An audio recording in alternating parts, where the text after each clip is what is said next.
Onmoraki, the bird spirit, mostly used for beating the Mandrake Abscess and achieving absolutely nothing else. Too bad this literal DPS firebird is never used to its true potential. Fiery Melody increases weakness exploit damage against fire weak monsters by 10%. This stacks with any demons who have Burden of Talent and other weakness damage boosters.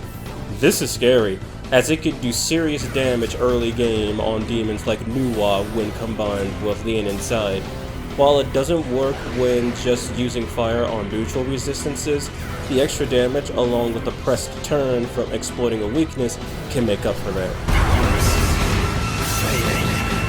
Being a part of the totally fair and balanced raptor race, Onmoraki gets access to Accursed Poison.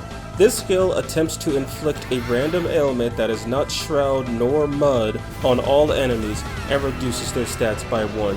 Doesn't work if the enemy is immune to all ailments. This was the strategy for beating Demi-Fiend in the original game. Seal him with Accursed Poison to skip his Medea Rahan, then survive the final Chaotic Will.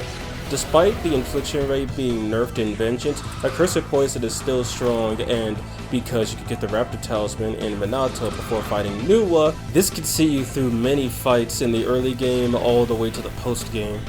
With Onmoraki, it's best to just stick with what this guy is good with. This build should only see use when the enemy is weak to fire. Aoki Baryon is cheap at +9 fire proficiency. With the restore skills, you could essentially cast it for free.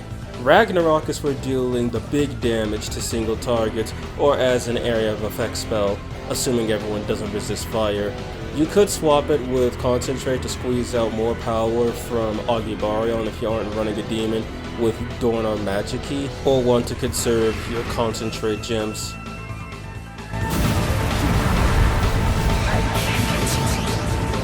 I had another build idea where Onmoraki used Dark Magic, but considering its ability, it's not worth running. This guy's a one-trick pony that can burn down the stable by itself and assist any other fire starters in your party. If you're not fighting any demons weak to fire, then you're better off using something else. Now for something I should have done with the Mandrake video.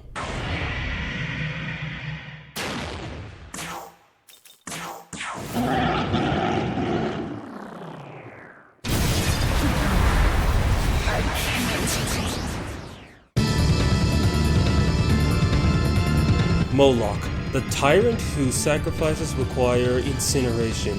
This design of him is the second and most well-known in modern Megaten. King of Conflagration enables critical hits from magic-based fire attacks. Combining this with Fiery Melody will allow you to dish out some insane numbers on fire-weak monsters, especially if you run Critical Zealot. As a tyrant, Moloch has access to the almighty Omagatoki Savage. For double MP cost, all allies' attacks will deal double damage for 1 turn. This does not double the power of a skill, it doubles the damage after calculation. This skill is how you deal high 5-digit damage without crits or charge effects. However, if you were to layer critical hits and charge effects, and even some more innate skills, you may very well reach the damage cap of 99,999, even on hard mode, with the 30% penalty to all of your damage.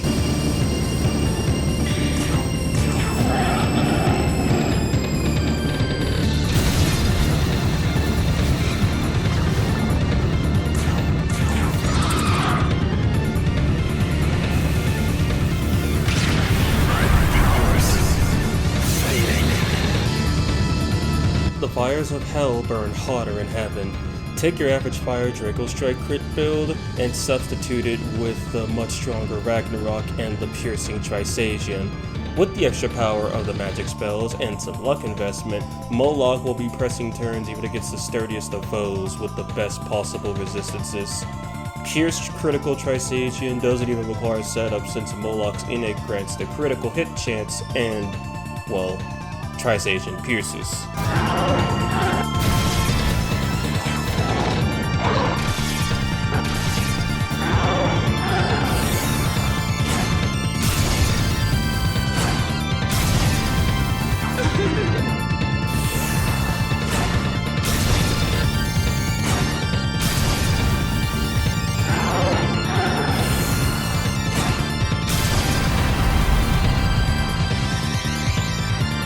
In case 2 fire demons is too much for you, Moloch does have proficiency in physical and dark as well.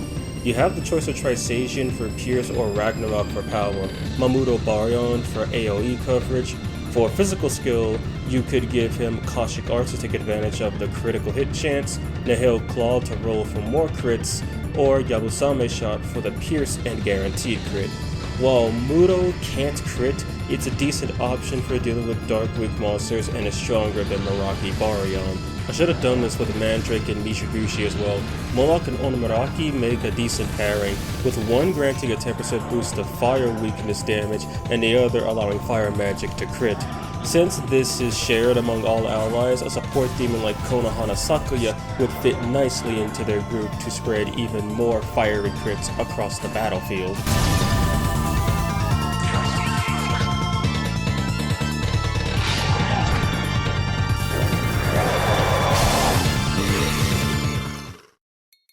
That concludes this episode of the Compendium of Vengeance. If you missed the previous episode, please check the bottom left corner of this video, or if you want to see the next episode or whatever YouTube decides to recommend you, please check the bottom right. If you did enjoy this video, do leave a like and consider subscribing to catch the next episode of Shin Megami Tensei 5 Vengeance, the Compendium of Builds. That's all I have for you today. Have a good night, have a good day. Vivisor, out.